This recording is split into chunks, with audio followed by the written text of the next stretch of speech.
আজকে তোমাদের সকলের কাছে আমার একটা প্রশ্ন আছে। বলুন মহারাজ। আচ্ছা, ধরো তোমরা যদি এ রাজ্যের লোক না হতে, অন্য কোনো রাজ্যের হতে, তাহলে তোমাদের কাছে কৃষ্ণনগর কেমন মনে হতো? মহারাজ, এক কথায় বলতে গেলে সমৃদ্ধ শক্তিশালী রাজ্য। বেশ, তা হঠাৎ এমন প্রশ্ন মহারাজ? আসলে বেশ কিছুদিন ধরেই আমি একটা কথা ভাবছিলাম।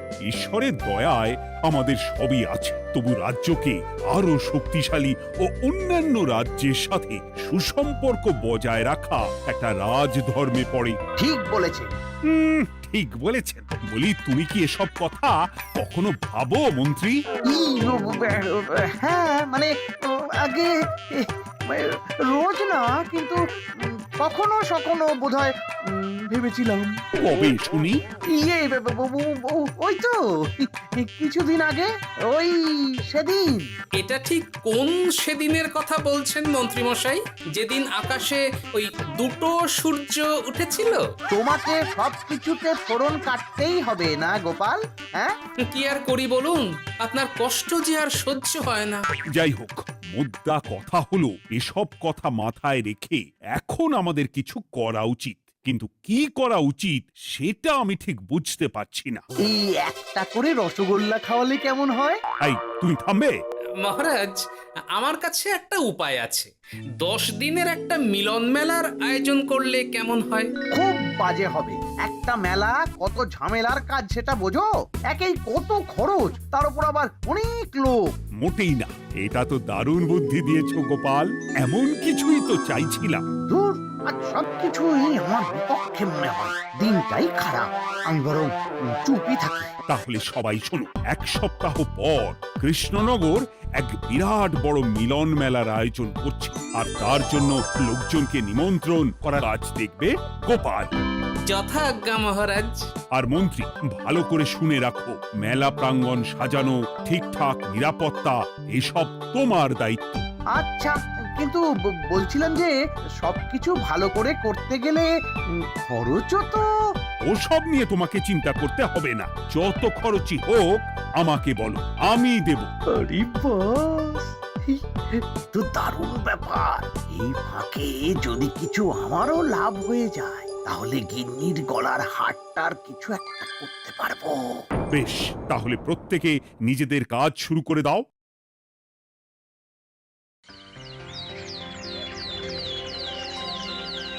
শোনো শোনো শোনো, 1 সপ্তাহ পর কৃষ্ণনগর মেলা প্রাঙ্গণে অনুষ্ঠিত হতে চলেছে 10 দিন ব্যাপী মিলন মেলা।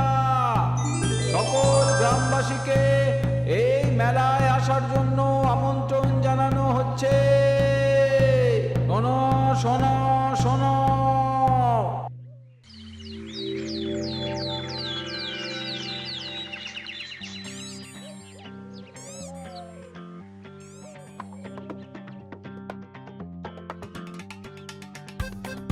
বাহ বাহ বাহ, ঠিক যেমনটা চেয়েছিলাম তেমনটাই হয়েছে।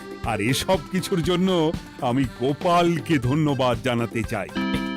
কি যে বলেন মহারাজ, এই কৃষ্ণনগর তো আমার নিজেরই পরিবার। সেসব আমরা খুব ভালো করেই জানি গোপাল। আদিক্ষেতা একেবারে উতলে পড়ছে। এসব দেখে গা জ্বলে যায়। তোমার এই এত ভালো বুদ্ধি দেওয়ার জন্য আমি তোমাকে 50টি স্বর্ণমোহর উপহার দিতে চাই। এটা কি হলো? এরকম হলে কিন্তু আমি খেলবো না। কেন মন্ত্রী, তোমার আবার কি হলো? আমিও তো মেলার আয়োজন করেছি, তাহলে গোপাল একা কেন উপহার পাবে? সে তো মেলার জন্য অনেকেই কাজ করেছে, কিন্তু আসল বুদ্ধিটা তো দিয়েছে গোপালই। মন্ত্রী মশাইয়ের বোধহয় খুব হিংসা হচ্ছে। ঠিক আছে মহারাজ, আপনি বরং এই উপহার সকলের সাথে ভাগ করে দিন। না গো, কোনো ভাগ চাই না। তোমার উপহার তুমিই রাখো। যত সব।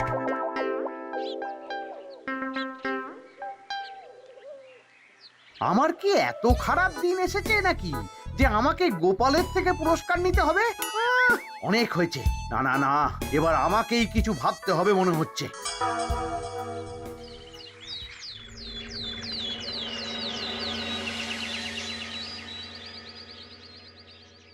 আমার আমার সব শেষ হয়ে গেল গো, সব শেষ হয়ে গেল। এবার এবার আমার কি হবে? মহারাজ, মহারাজ কিছু একটা করুন, মহারাজ কিছু একটা করুন।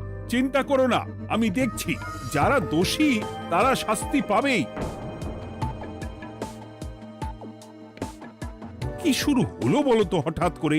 এত বড় বড় চুরি ডাকাতি হয়ে গেল, অথচ কেউ কোনো টেরই পেল না। হ্যাঁ মহারাজ, আসলে রাতের বেলা যখন সবাই ঘুমিয়ে থাকে তখন এই চুরি ডাকাতিগুলো হয়, তাই কেউ কোনো শব্দ পায় না। ভালো করে অনুসন্ধান করো, যে বা যারা এই কাজ করছে তাদের যত তাড়াতাড়ি সম্ভব ধরে ফেলতে হবে, নইলে তো আমাদের প্রজাদের অনেক ক্ষতি হয়ে যাচ্ছে। হ্যাঁ মহারাজ, আপনি কোনো চিন্তা করবেন না। কোথায় আনন্দ করে সব প্রজারা মেলা ঘুরবে তা নয়, আবার এই উটকো ঝামেলা। একটা কথা বলছি, কিছু মনে করবেন না। আসলে এই ঝামেলার কারণ হলো গোপাল। আমি ঠিক জানতাম কোনো না কোনো ভাবে আপনি আমাকে দোষ দেবেন। সত্যি তো, এসবের সাথে গোপালের কি সম্পর্ক? ওরই তো সম্পর্ক আছে মহারাজ। মেলা শুরু হলো আর তার সাথে চুরি ডাকাতিও। আর যদি গোপাল মেলার বুদ্ধিটা না দিত তাহলে রাজ্যে এত চুরি ডাকাতিও বাড়তো না। মানছি মন্ত্রী মশাই, মেলার বুদ্ধিটা আমার, কিন্তু মেলার নিরাপত্তা রক্ষা তো আপনার দায়িত্ব ছিল। যদি মেলা থেকেই এই ঝামেলা শুরু হয় তাহলে তো আপনার কাজেও ফাঁক আছে। মুখ সামলে কথা বলো গোপাল। আহ, তোমরা একটু থামবে? এখন নিজেদের মধ্যে ঝামেলা করার সময় নয়। সবাইকে একসাথে কাজ করে আসল চোর ডাকাতদের ধরতে হবে, তারপর বোঝা যাবে কার দোষ ছিল আর কার নয়। আগে মহারাজ।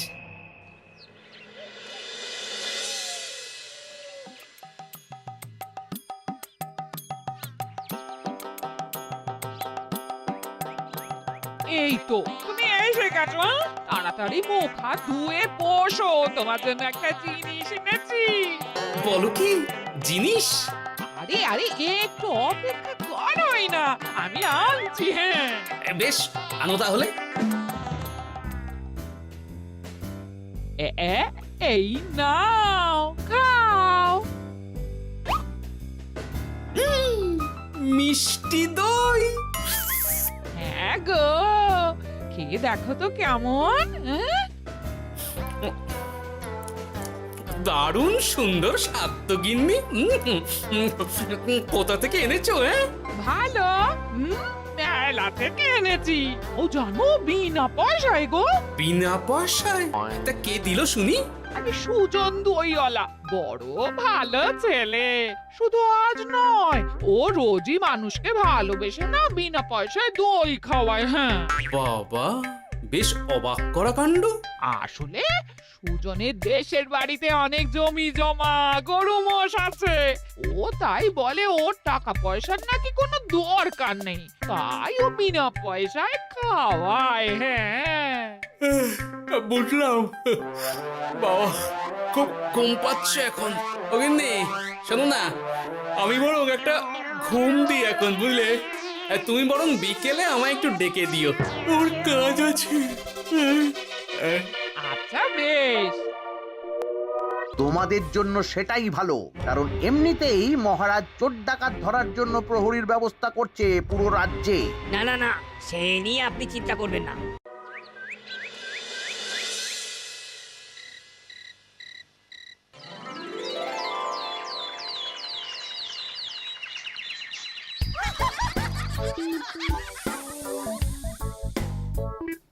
কই গো, ওরে আর কতক্ষণ ঘুম হবে? সকাল তো হয়ে গেল।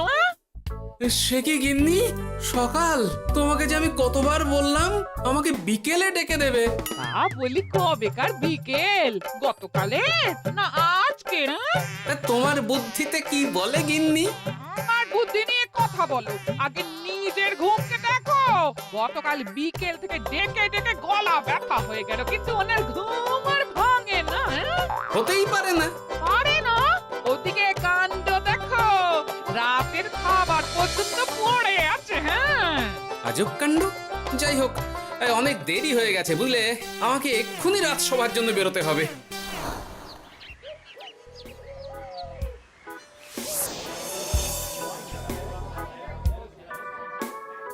বাবা, এত ভিড় কি আছে এখানে? একটু কাছে গিয়ে দেখি তো। সত্যি সত্যি ভাই সুজন, তোমার হাতে জাদু আছে। এত সুন্দর মিষ্টি দই, এ স্বাদ ভোলার নয় ভাই। আচ্ছা, তাহলে এই হলো সুজন দইওয়ালা। ভালো মিষ্টি দই আছে, নেবে নাকি গো? পয়সা লাগবে না। জানি তো, সত্যি দারুণ স্বাদ এই দইয়ের। আমি খেয়েছি তো। তবে আজ নেব না গো, কাল এসে নিয়ে যাব। আচ্ছা আচ্ছা আচ্ছা।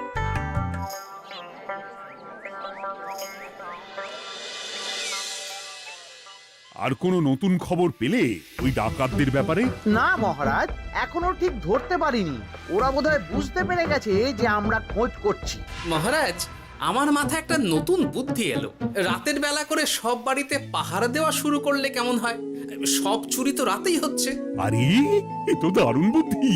কিন্তু মহারাজ, আমাদের রাজ্যের প্রহরীরা রাতের বেলা কি করে পাহারা দেবে? কেন কেন, কি সমস্যা? অনেক সমস্যা আছে। তাদের শরীর খারাপ হতে পারে, তার চেয়েও বড়, রাত জেগে থাকলে দিনে তারা সকলে ঘুমোবে, তখন পুরোটাই বেকার হবে। কিচ্ছু বেকার হবে না মন্ত্রী মশাই।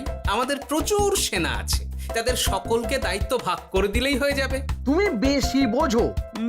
গোপাল তো কিছু ভুল বলেনি মন্ত্রী। আমরা পাহারা বাড়াবো। আমি আজই সব সেনাদের সাথে কথা বলছি। সেনাপতি, তুমিও এ ব্যাপারটা একটু দেখো। যথাজ্ঞা মহারাজ।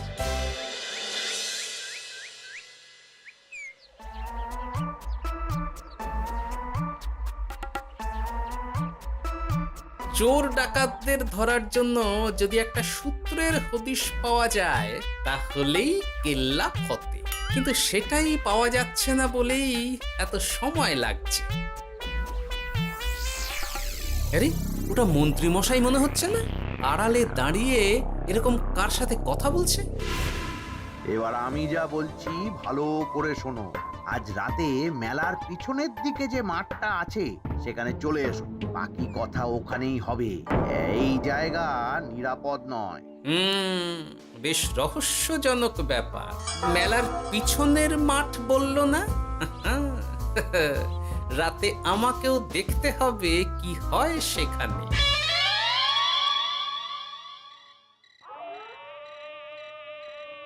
উফ, কি মশা রে বাবা! কখন থেকে দাঁড়িয়ে আছি, মন্ত্রী মশাইয়ের পাত্তা নেই কেন? ও, ওই তো চলে এসেছে। এই যে আমার সোনার হাটটা কই? হ্যাঁ, পই পই করে বলেছিলাম আমার ওটা চাই।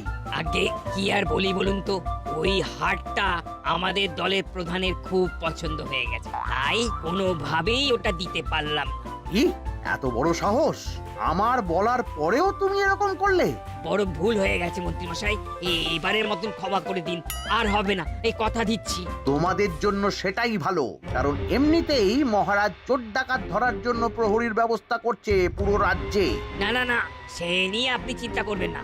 আমাদের ধরা পড়ার কোনো সুযোগই নেই, কারণ যে পরিমাণ ওষুধ আমি আমার দইতে মিশিয়ে দিই, সেটা একবার যে খাবে মরার মতন ঘুমোবে।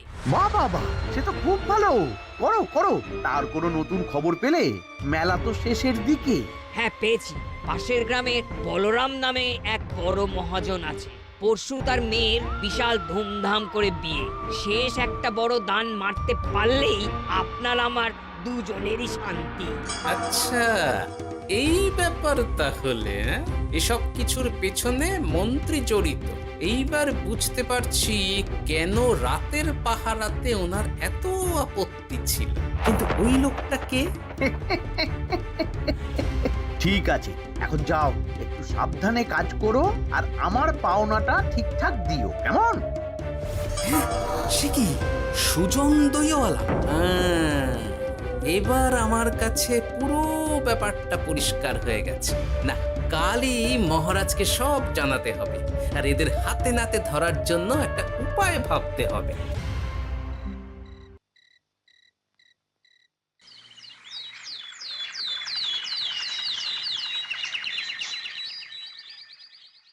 আরে এসো এসো, তোমার জন্যই তো অপেক্ষা করছিলাম।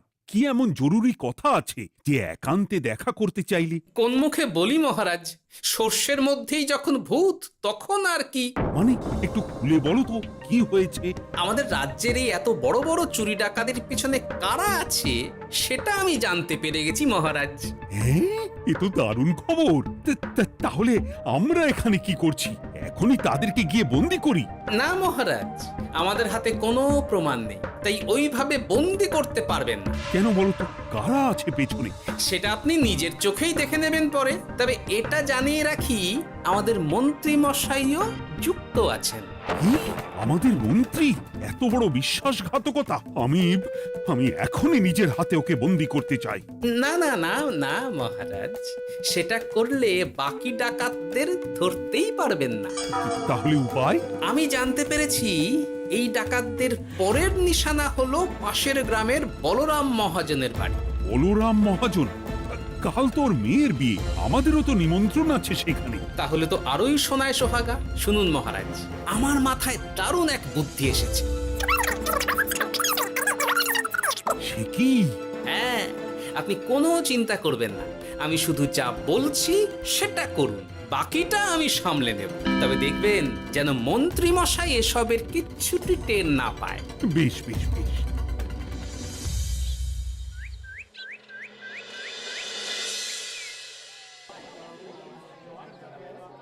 আর তো কিছুক্ষণ, এরপরেই তো সন্ধে নামবে।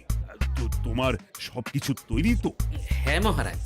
আরে মহারাজ আর গোপাল কানে কানে এত কি কথা বলছে, আমাকেও জানতে হবে সেটা।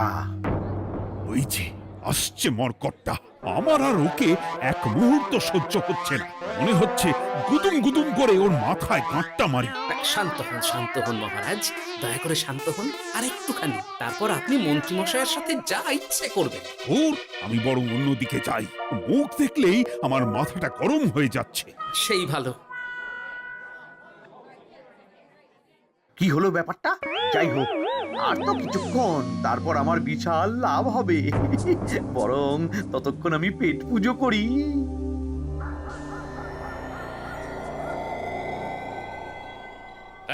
যা যা দামি জিনিস আছে সব দিয়ে দে। এই তো খেলা শুরু। এবার আর আমায় পায় কে? ও বাবা, এরা আবার কারা? সত্যি গোপাল দারুণ চাল চেলেছে। এই তোমরা এখানে কি করতে এসেছো? কেন, তোমরা যা করতে এসেছো? ডাকাতি? এমন তো কোনো কথা ছিল না। কার দলের লোক তোমরা? মন্ত্রী মশাইয়ের দলের লোক। এই রে, কি বলছে সব? কোথায় কোথায়? এই এই মন্ত্রী মশাই, এই কি বলছে এরা? আপনি দু নৌকোয় পা দিয়ে চলছে, আমরা থাকতে আপনি আরো এক ডাকাতের দলের লোককে ডেকেছেন। কি মন্ত্রী? শেষে কিনা তুমি? কি খেয়েছে রে, আর বোধহয় বাঁচতে পারবো না। কই, চুপ কেন? বলুন, মন্ত্রী মশাই সোনার হার ডাকাতি করে আপনাকে দেওয়ার জন্য এখানে ডেকেছেন। কি সোনার হার? আমাকেও তো একই কথা বলেছে। আপনি আমাদের থেকে খবর নিয়ে অন্য দলকে কাজ দিয়েছেন। এই না না, মিথ্যে কথা। কিসের মিথ্যে? আপনি ছাড়া তো আর কেউ জানতো না এখানের কথা। না গো, আমি শুধু তোমাদেরকেই কাজ দিয়েছি একদম শুরু থেকে। আর কোনো ডাকাতের দলকে আমি চিনি না, আমি তো নিজেই প্রথম শুনছি। মন্ত্রী, লজ্জা করে না তোমার? তুমি আমার প্রজাদের এইভাবে ঠকাচ্ছিলে। ইয়ে মানে মহারাজ, আমি আসলে অনেক হয়েছে মন্ত্রী মশাই, আপনি ধরা পড়ে গেছেন। প্রহরী, বন্দি করো সবাইকে, আর মন্ত্রীকেও। আমাকে ক্ষমা করে দিন মহারাজ।